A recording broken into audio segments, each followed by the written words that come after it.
Hi, welcome to my YouTube channel. My name is Robin. Today we're in class. We're going to be calculating our net worth.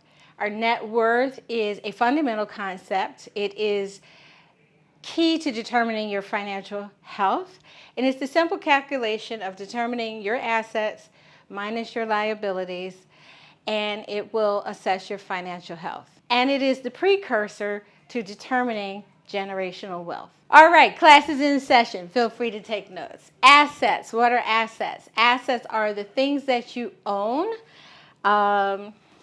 free and clear, or paying for. They include real estate, your 401k, any savings you have, any investments you have, any collectibles you have. We'll touch on that in a moment in another video, and any insurance that you may have. Those are the things that determine how much, or help you determine how much your net worth will be.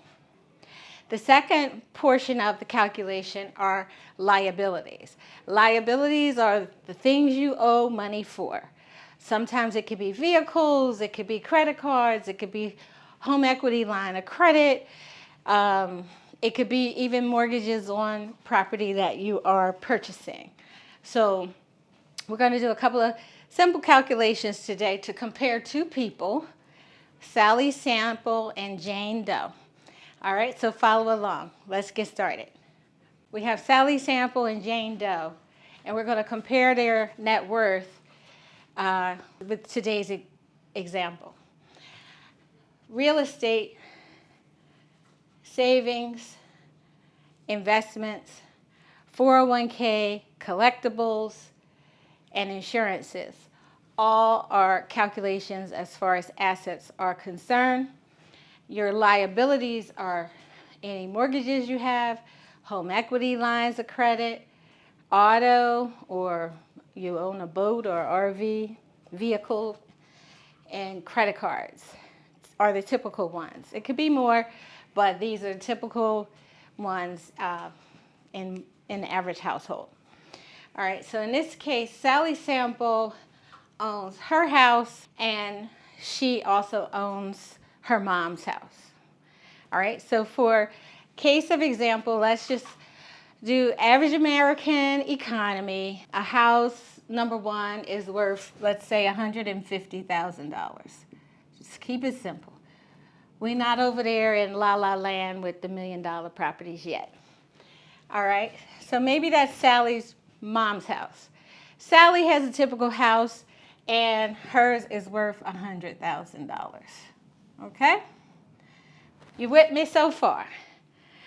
Sally has some money in her savings account for emergencies. So she's been very prudent. I'm going to say $30,000. And Sally has a little bit of money in her investments, different kind, which we could talk about later. And she has a little bit of money in her 401k. So let's say investment, she has $80,000. In her lifetime 401k, she's managed to save $80,000. And collectibles are things like been passed down from generation to generation. It could be jewelry, it could be artwork, it could be media equipment, it could be guns, it could be anything that is deemed insurable. That's a key point, and we'll talk about that later. All right, so let's say her collectibles run $2,000, and the typical life insurance policy that everybody purchases, not everybody, but most people purchase, is around $300,000. Okay? So that's her assets. Okay? We're going to add all this up against her liabilities. So when we add all this, it comes to $792,000 of assets. Sally has worked all her life in a typical job, which the average American salary is somewhere around $50,000 a year. You can look it up with the Department of Labor and Industry to see that. You can Google that. So we're leaving it like that. So she's been very prudent all her life. Mortgages on her 2 properties are paid off. She owes a line of credit of about $10,000. Okay? And she paid off her car years ago. She's still driving the same car that she's had forever. So no car loan. And credit cards, she uses credit cards, but she pays them off at the end of the month. So essentially her credit card balance is 0 as well. So that total is minus $10,000. So in this case, her assets minus her line of credit that she's paying back equals a net worth of $782,000.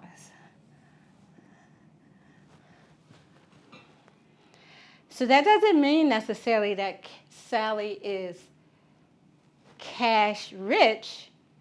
She has some cash, but most of her stuff is invested, and that is what's attributing to her high level of net worth. Got it? All right, so let's look at Jane by contrast. Jane is a very sophisticated lady, and she only believes in best in class, everything. So she went out and bought a condo in the city for $1 million. Jane makes good money, so she felt like she could afford it.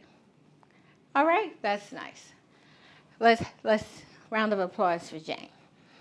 So that's her only main real estate. She doesn't have a second property, although she's working on maybe buying an investment property.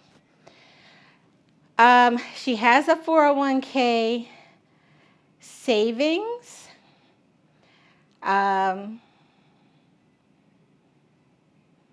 Actually, no, I'm looking at my notes. She does not have 401k savings, but she has regular savings in her account on reserve, about $20,000. Okay? In Jane's case, she has a lot of debt that she's trying to deal with. So we're going to go over that. And this is a typical situation with people who make a lot of money because it's called lifestyle creep. Because you see your pay stub and your W-2 saying, oh, I make this much money, I can afford this and I can afford that. And the tendency is to start charging it on credit cards. So let's look at Jane's liabilities. Jane's mortgage is $950,000 that she still owes on her $1 million house. She has a line of credit of $20,000. So I put that on the same row.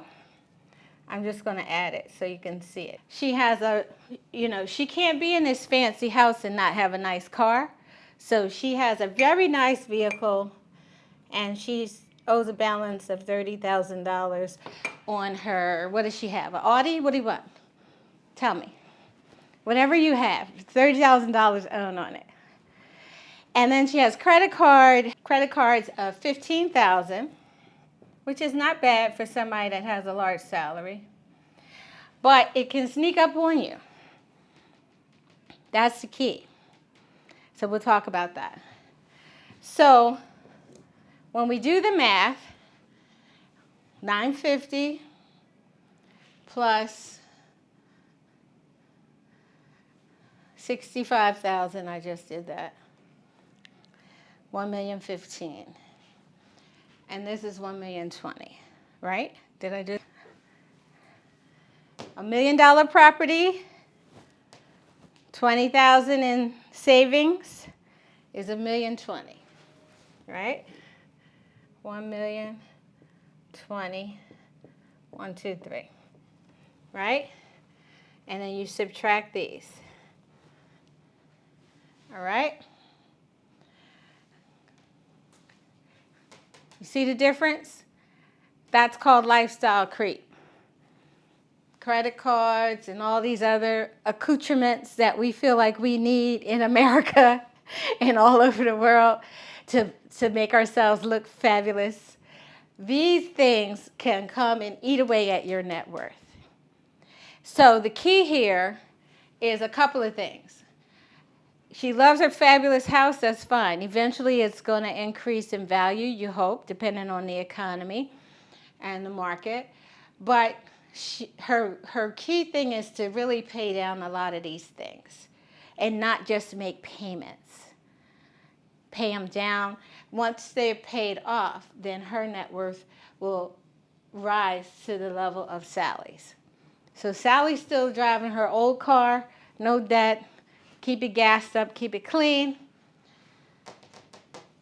Jane can increase her net worth by just paying off these two things right here.